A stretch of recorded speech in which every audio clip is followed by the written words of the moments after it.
McMaster's book, At War with Ourselves, offers an insider's perspective on the chaotic environment in the Trump White House, revealing the dysfunction among top officials during his tenure.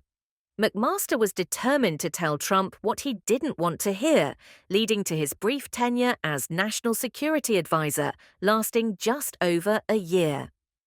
Trump's obsession with Russia was a major point of contention for McMaster, who criticized the president's inability to separate Russian meddling from the legitimacy of his presidency. McMaster warned Trump that Russian President Vladimir Putin was a manipulative leader who would never be a true ally, urging Trump to be cautious.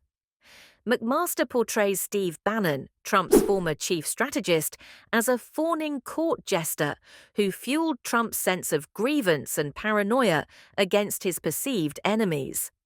Secretary of State Rex Tillerson and Secretary of Defense James Mattis often clashed with Trump, viewing him as a dangerous leader who required constant management.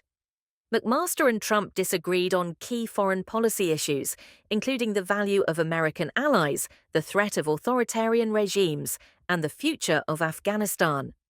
Despite his criticisms, McMaster credits Trump for taking decisive action in response to Syria's use of chemical weapons in 2017, unlike his predecessor.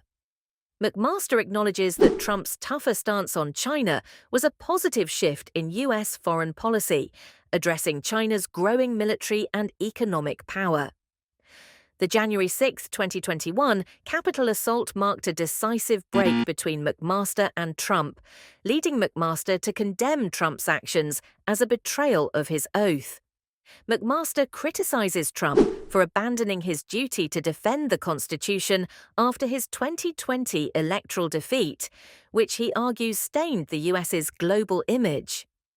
Trump's distancing from Project 2025 is questionable, given the involvement of 140 former Trump officials, suggesting deep-rooted plans for a second term.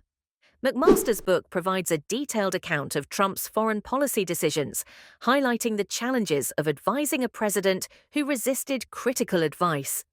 McMaster's historical expertise, reflected in his previous work on Vietnam, shapes his critique of Trump, drawing parallels between past and present failures in leadership.